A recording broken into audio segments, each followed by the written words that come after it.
खुलुमबाय बेयो बड'लेण्ड इंखं टेलिभिजन दिनै 5 एप्रिल 2022 मंगलबार खालि सानसेनि बरादखौ नोंथांमोननि खाथियाव लाबोदों आं सदानन्द दैमारिया।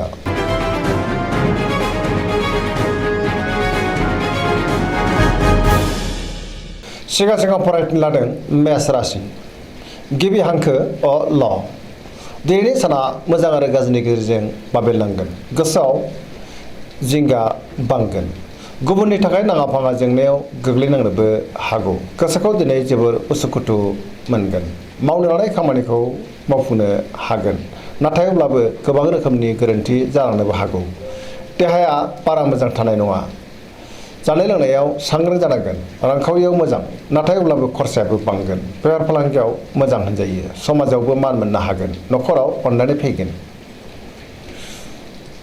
बिमा बिफानि अननायखौ मोननो हागोन बहाबा दावबायोब्ला लामा सामायाव सांग्रां जानांगोन लाइमोनफ्रा जोबोर रमान्टिक जागोन आरो गावबा गावनि गोसोनि साननायफोरखौबो फोरमायलायनो हागोन फरायसाफ्रा फरायनायाव गोसो दुंखांगोन आरो मोजां फिथाइ मोननोबो हागोन।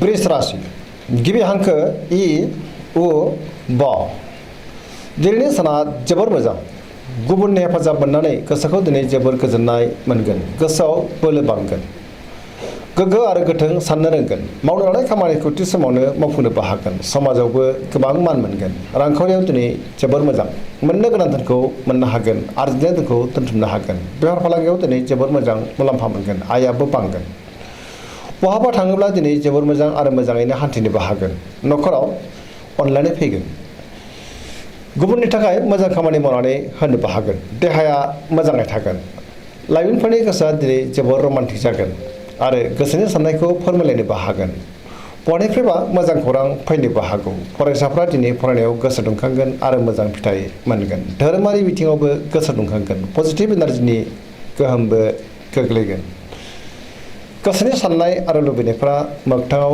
जाफुंगोन सरासनस्रायै दिनै साना जोबोर मोजां आरो मोजाङैनो बारग'लांगोन।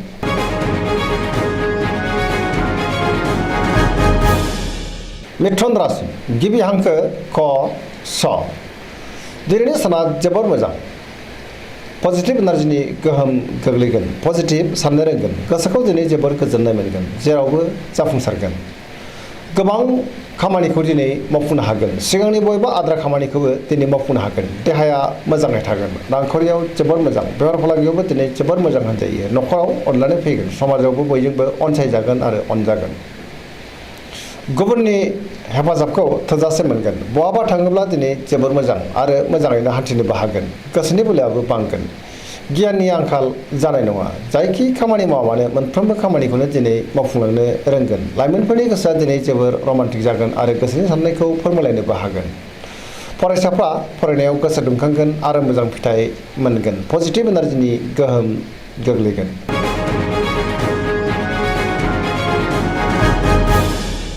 कर्कट राशि गिबि हांखो ड ड दिनैनि साना जोबोर मोजां गोसोखौ दिनै जोबोर गोजोननाय मोनगोन मावनो लानाय खामानिखौ थि समावनो आरो गोरलैयैनो मावफुंनोबो हागोन रांखावरियाव जोबोर मोजां बेफार फालांगियावबो दिनै जोबोर मोजां मुलाम्फा मोनगोन आरजिनाय धोनखौबो दोनथुमनो हागोन देहाया मोजाङैनो थागोन गुबुननि हेफाजाब थोजासे मोनगोन गुबुननि गोसोखौ गोरलैयैनो बोनोबो हागोन न'खराव दिनै बिसि फिसायनि गेजेराव अननानै फैगोन गोसोनि साननायफ्रा मोगथाङाव जाफुंगोन समाजावबो दिनै बयजोंबो गोरोबनानै थानो रोंगोन लाइमोनफोरनि गोसोआ दिनै जोबोर खुसि जागोन पजिटिभ एनार्जिनि गोहोमबो गोग्लैगोन गावबा गावनि गोसोनि साननायखौ फोरमायलायनोबो हागोन।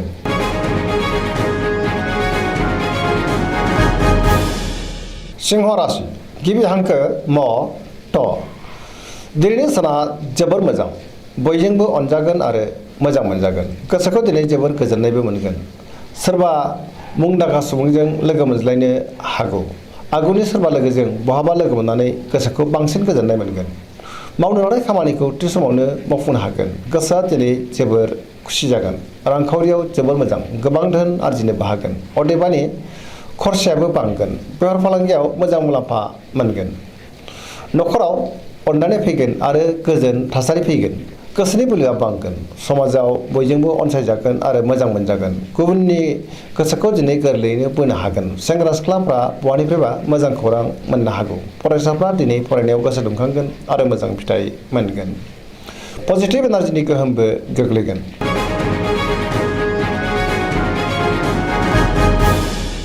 कन्या राशि गिबि हांखो प ट।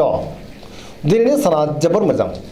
गोसोआव गोग्गो आरो गोथों साननाय फैगोन। रांखावरियाव दिनै जोबोर मोजां। गोबां मुंदांखा सुबुंजों लोगो मोनज्लायनोबो हागौ। बेफार फालांगियाव गोबां मुलाम्फा मोनगोन। सोरबा गोदान लोगोजों बहाबा लोगो मोनज्लायनो हागौ। न'खराव अनलायनाय फैगोन। फरायसाफ्रा फरायनायाव गोसो दुंखांगोन आरो मोजां फिथाइ मोनगोन। लाइमोनफोरनि गोसोआ दिनै जोबोर रमान्टिक जागोन। समाजाव गोबां मान मोनगोन। देहायाबो दिनै मोजाङै थागोन। गोसोनि बोलोआ बांगोन। गोसोनि साननायफ्रा मोगथाङाव जाफुंगोन। जेरावबो गोजोन थासारि फैगोन। गोसोआ दिनै जोबोर रमान्टिक जागोन आरो गोसोनि साननायखौ फोरमायलायनो हागोन। पजिटिभ एनार्जिनि गोहोम गोग्लैगोन।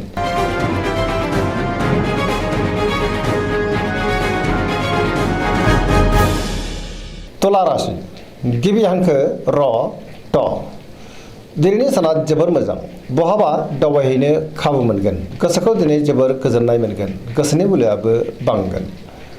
गोसोनि साननायफ्रा मोगथाङाव जाफुंगोन। मावनो लानाय खामानिखौ थि समावनो आरो गोरलैयैनो मावफुंनोबो हागोन। देहाया मोजाङै थागोन। गोथों आरो गोग्गो साननो रोंगोन। गियाननि आंखाल जानाय नङा। रांखावरियाव दिनै जोबोर मोजां। मोननो गोनांफोरखौबो दिनै मोननो हागोन। न'खराव बिसि फिसायनि गेजेराव अनलायनाय फैगोन। बिदा फंबायजों मोजां सोमोन्दो थागोन। समाजाव दिनै गोबां मान मोनगोन। बेफार फालांगियावबो दिनै गोबां मुलाम्फा मोनगोन। लिरनाय फरायनायाव आखा फाखा जागोन। लाइमोनफोरनि गोसोआ दिनै जोबोर रमान्टिक जागोन आरो गावबा गावनि गोसोनि साननायफोरखौबो फोरमायलायनो हागोन।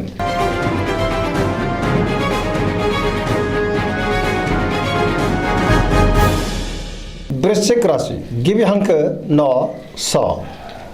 दिनैनि साना जोबोर मोजां। गोसोनि बोलोआ बांगोन। जेरावबो गोजोनै थानो हागोन। सोरबा लोगोनि हेफाजाब मोनगोन। गुबुनजों मोजां सोमोन्दो लाखिनो रोंगोन। गोसोआव गोग्गो आरो गोथों साननाय फैगोन। गियाननि आंखाल जानाय नङा। मावनो हानाय खामानिखौ थि समावनो आरो गोरलैयैनो मावफुंनोबो हागोन। गोसोनि बोलोआबो बांगोन। समाजाव मान मोनगोन। न'खराव बिसि फिसानि गेजेराव अनलायनाय फैगोन। बिदा फंबायजों मोजां सोमोन्दो थागोन। रांखावरियाव दिनै जोबोर मोजां।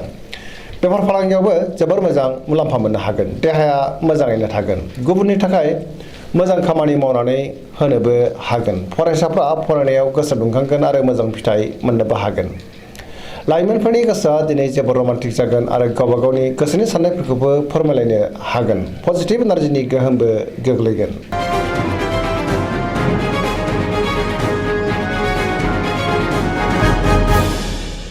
धनु राशि गिबि हांखो ध फ भ।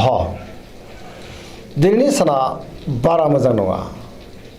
गोबां रोखोमनि जेंनाजों मोगा मोगि जानांनो हागौ। गोसोआव नेगेटिभ साननाय फैगोन। नेगेटिभ एनार्जिनि गोहोमबो गोग्लैनो हागौ। सोरजोंबा एना एनिबो जानो हागौ। गोसोनि बोलोआ लोरबां जागोन। नाथाय अब्लाबो धोरोमारि बिथिङाव गोसो दुंखांगोन। मावनो लानाय खामानिखौ थि समावनो मावफुंनो गोब्राब जागोन। रांखावरियाव मोजां। नाथाय अब्लाबो खरसायाबो बांगोन। बेफार फालांगियाव मोजां होनजायो। देहाया बारा मोजां थानाय नङा। जानाय लोंनायाव सांग्रां जानांगोन। न'खराव दिनै अनलायनाय फैगोन। बिमा बिफानि अननाय आरो बोरखौ मोननो हागोन। नाथाय अब्लाबो गुबुना खहा खालामनो नाजागोन आरो गुबुननि गाज्रि नोजोर गोग्लैनो हागौ। सांग्रां जानाया गाहाम। लाइमोनफोरनि गोसोआ दिनै जोबोर आला खाला जागोन।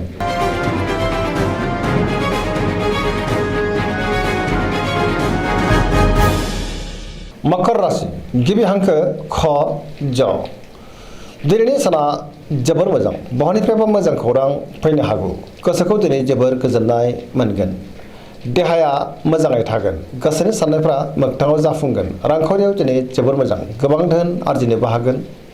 बेफार फालांगियावबो दिनै जोबोर मोजां मुलाम्फा मोनगोन। गुबुना खहा खालामनो नाजाब्लाबो खहा खालामनो हानाय नङा। सुथुरखौ गोरलैयैनो फेजेननो हागोन। सोरजोंबा बाख्नाय जानोबो हागौ। मावनो लानाय खामानिखौ थि समावनो मावफुंनो हागोन। पजिटिभ एनार्जिनि गोहोम गोग्लैगोन। लाइमोनफ्रा जोबोर रमान्टिक जागोन आरो गावबा गावनि गोसोनि साननायफोरखौबो फोरमायलायनोबो हागोन। फरायसाफ्रा फरायनायाव गोसो दुंखांगोन आरो मोजां फिथाइ मोनगोन।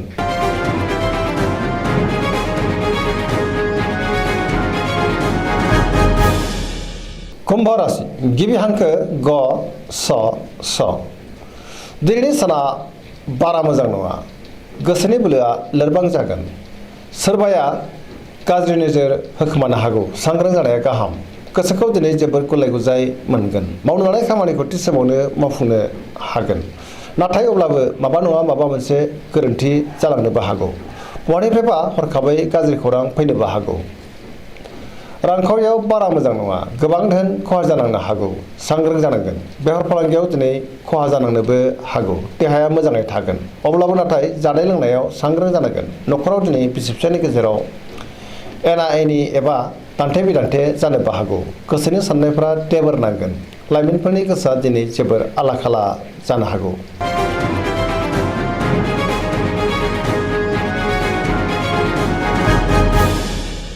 मीन राशि गिबि हांखो ड स दिनैनि साना जोबोर मोजां गोसोखौ जोबोर गोजोननाय मोनगोन मावनो लानाय खामानिखौ थि समावनो आरो गोरलैनो मावफुंनोबो हागोन गोसोनि बोलोआ बांगोन देहायाबो मोजाङै थागोन रांखावरियाव जोबोर मोजां मोननो गोनांफोरखौ मोननो हागोन बेफार फालांगियाव दिनै जोबोर मोजां न'खराव दिनै अनलायनाय फैगोन गुबुननि थाखाय मोजां खामानि मावनानै होनोबो हागोन गोसोआ दिनै जोबोर रमान्टिक जागोन आरो गावबा गावनि गोसोनि साननायखौ फोरमायलायनोबो हागोन सरासनस्रायै दिनै साना जोबोर मोजां आरो मोजाङैनो बारग'लांगोन दिनैनि राशि फरायनाया एसेनोसै जोबनायाव बेखौनो खावलायो जाहाथे नोंथांमोना सानफ्रामबो जोंनि बे बड'लेण्ड इंखं टेलिभिजनखौ नायबाय थायो आरो साबस्क्राइब खालामो लोगोसे लाइक खालामो आरो शेयार खालामो एसेनोसै गोजोन्थों